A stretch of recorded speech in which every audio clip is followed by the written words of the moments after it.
Hello viewers, আসসালামু আলাইকুম। নদিস cooking and ব্লগে আপনাদের সবাইকে স্বাগতম। আশা করছি আপনারা সকলেই ভালো আছেন। আমি আলহামদুলিল্লাহ বেশ ভালো আছি। অনেকদিন যাবত আলুর দম রান্না করা হয় না, তাই আজকে ভাবলাম নতুন আলু দিয়ে আলুর দম রান্না করি। এখানে আমি একটি কড়াইতে পরিমাণ মতো তেল দিয়ে তারপর পেঁয়াজ কুচি দিয়ে দিয়েছিলাম।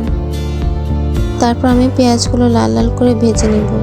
লাল লাল করে ভাজা হয়ে গেলে তারপর আমি এর মধ্যে আদা রসুন বাটা দিয়ে দিব।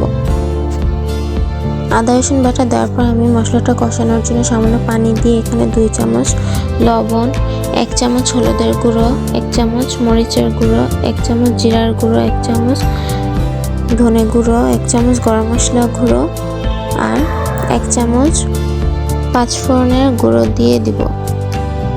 তারপর এখানে ভালোভাবে মশলাটা কষিয়ে নিয়ে আমি এখানে টমেটো কুচি দিয়ে দিব। টমেটো কুচি দিয়ে তারপর মশলার সাথে আরও কিছুক্ষণ কষিয়ে নিব। আমার মশলাটা ভালোভাবে কষানো হয়ে গেছে। তারপর এখানে আমি কেটে ধুয়ে রাখা আলুগুলো দিয়ে দিব। আলুগুলো দিয়ে আমি তারপর মশলার সাথে আরও কিছুক্ষণ কষিয়ে নিব।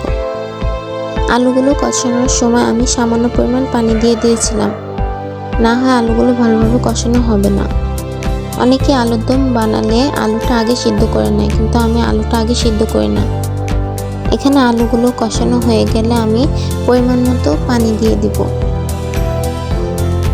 পানি দেওয়া হয়ে গেলে আমি কিছুক্ষণ নাড়াচাড়া করে নেব যেন মশলার সাথে পানিটা ভালো করে মিক্স হয়ে যায়। তারপর একটি ঢাকনা দিয়ে ঢেকে আরও কিছুক্ষণ জাল করে নেব। নতুন আলু দিয়ে আলুর দম রান্না করলে আলু আগে না সিদ্ধ করলেই এর স্বাদটা বেশ ভালো লাগে। তারপর আলুর দমটা শুকনো শুকনো হয়ে আসলে আমি এর মধ্যে কুচি করে রাখা ধনেপাতা দিয়ে দিব। ধনেপাতা কুচি দিয়ে নাড়াচাড়া করে আমি আলুর দমটা নামিয়ে ফেলবো। আমার আলুর দম রান্না কমপ্লিট। আমি কিভাবে সহজ উপায়ে আলুর দম রান্না করি তাই আপনাদের সাথে শেয়ার করলাম। আমার ভিডিওতে ভুল ত্রুটি হলে ক্ষমাসুলভ দৃষ্টিতে দেখবেন।